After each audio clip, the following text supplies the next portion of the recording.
So I was thinking about what video I wanted to make today, right? So hope y'all doing well, blessed on your purpose. And yeah, I just finished up a sales call and I was thinking about what video I wanted to make today. I looked over at my library, at the library sitting over there in the kitchen above the thing. We'll probably give y'all a tour here eventually. And I saw the 10X rule, the 10X rule. And this actually helped me process my thoughts, my questions about what video I was gonna make today. Cause I usually don't be stuck on what video I'm gonna make today this long and this often. And the reason I'm starting with this introduction and bringing this up is because the value I wanna deliver you in this video today is how thinking big and taking massive action is usually that big lever that you need to go to the next level in your life, and probably the key to the massive levels of success, achievement, fame, fortune, status, all the things that you may want in life. That's the people I'm talking to in my videos, is people that's high achievers, people that's trying to take their life to the next level, people that's always looking for that edge. And how to edge out the competition when the market's saturated, things are growing, things are expanding. And it has a lot to do with what I'm going to talk about today in this video, and also using some of the principles I learned from this book. So let's get started, right? So if y'all don't know, the 10X rule, written by Grant Cardone, was actually, show my boy some love throughout the video. But 10X rule, written by Grant Cardone. If y'all don't know Grant Cardone, he's a sales trainer, real estate mogul, damn near billionaire at this point. Owns a lot of different companies and doing a lot of cool things for the world, and being able to impact and give back. In this book, he talked about how 10X rule is the only difference between success and failure. And what he means by 10X rule is the mindset, mentality, and also the actions of thinking 10X times what you're thinking right now. In terms of when you set your goals, in terms of you set your outcomes, in terms of you set the way your life up, what you want to reach, or even Alex Hormozi talks about this, the amount of work it's going to take to get to your goals. Always think in terms of 10X. Like if you think it's going to take 100 outreaches to get that client, do 1,000 outreaches. If you think it's going to take 100 cold calls to get that client, do 1,000 cold calls. If you think it's going to, whatever the metric may be, the outcome that you're after, think in terms of 10X. And what this allows you to do is it not only allows the imagination to be bigger, but it's painting a bigger picture and creating a different person out of yourself. So if you're used to this channel, we talk a lot about mindset, identity, becoming someone new, stepping into this new version of yourself, because it's what helped me in my life. It's what helped take me from a place where I was back in Battle Creek, Michigan, small ass city, and at the point to where I'm graduating high school, that I'm not sure what to do with my life. I'm totally lost and confused. I'm not healthy. I'm smoking every day. I'm releasing all my energy. I'm not focused on my future.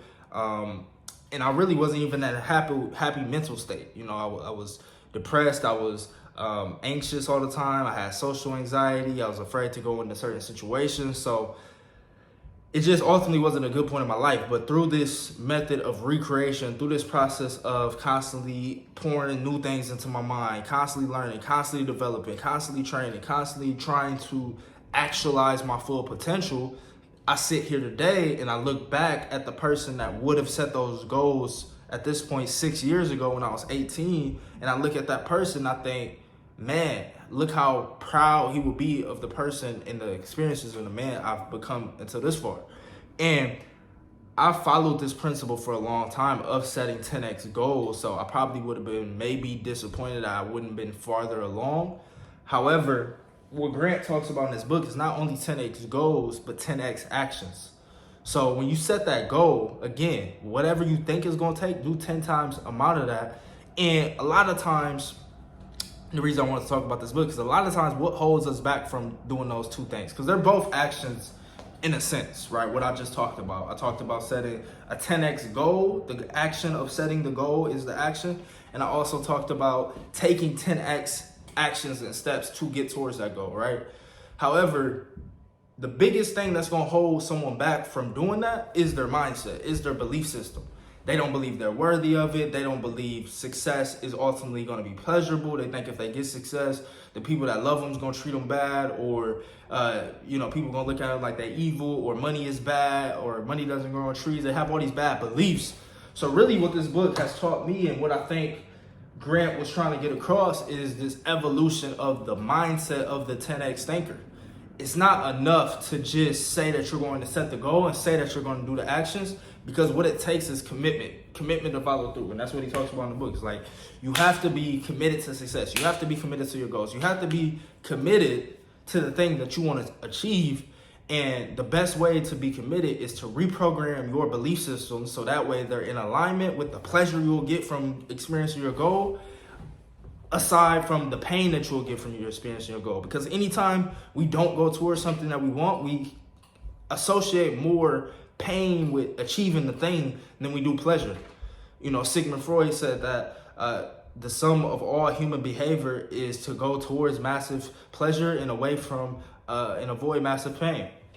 That's all we're trying to do as human beings. That's our behavioral compass. So if our behavioral compass is the thing that, again, makes us make decisions, and the decisions that we make ultimately produce our outcomes, that also ultimately leads to the actions and the results that we have, what we must do is we must just reprogram those beliefs in order to experience and associate more pleasure with experiencing your goals than pain.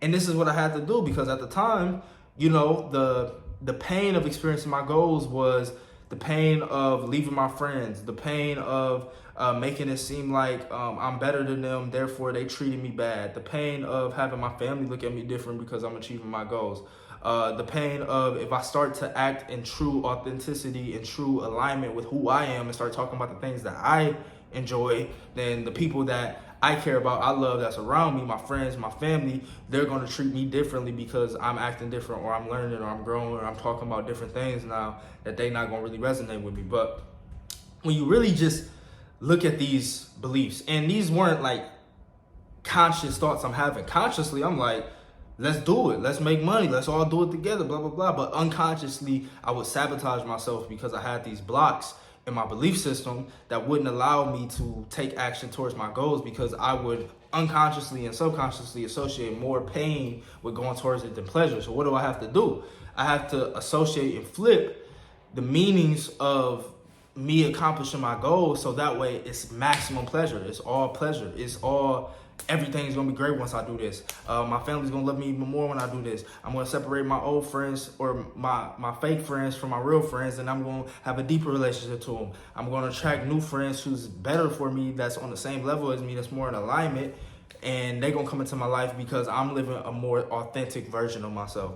So once you can stack these reasons for why you must succeed, why you must become successful, why you must hit this big goal, why you must take these actions. Once you come up with those reasons, now the how, the actual setting a 10X goal, 10X actions, all that is going to happen as a cause. So the biggest takeaway I want you to do in this video, because actions are what change our life. We can hear things, we can hear it in theory, we can hear, okay, think big, okay, that was a cool video, he said think big, and he made a couple examples how thinking big worked out for me. Because like now I'm in Dallas, I'm in my own apartment.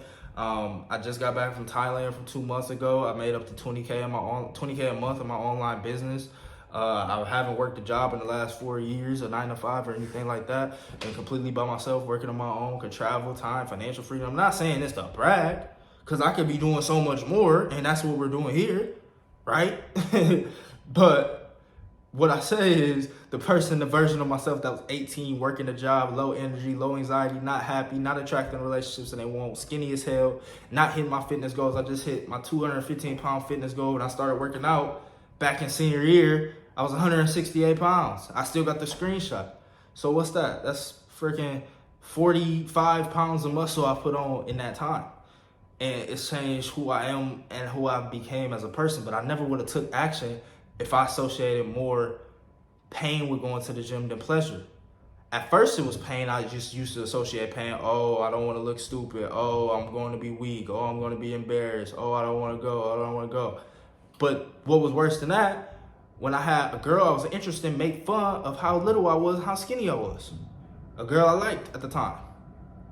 Yeah, girl I was messing with. Actually, she was she shared a meme. Her friend Akiki and the Ha on Twitter shared a meme of a scrawny dude, and it was like, you can't let a scrawny dude with a bird chest do this. Just pop his chest and say bird, something like that, something crazy. I was like, whoa, like this how y'all coming? And it was like a sub. You know, it's a sub, and then like, you know, when you got that insecurity, and it just hits you to this day. They might not been talking about me, but I took it to heart. I said that was, you know, that was the one I took personal. And, you know, the rest is history. But what happened is, I said, okay, it's more pleasurable for me to go hit the gym because I'm going to get big and I'm going to prove to these motherfuckers that I'm him for real. Y'all got me messed up. Or I wanted to be more attractive, or I wanted to increase my value. Whatever it was at the time, the reasons evolved over time, right? But that reason was more pleasurable than not going.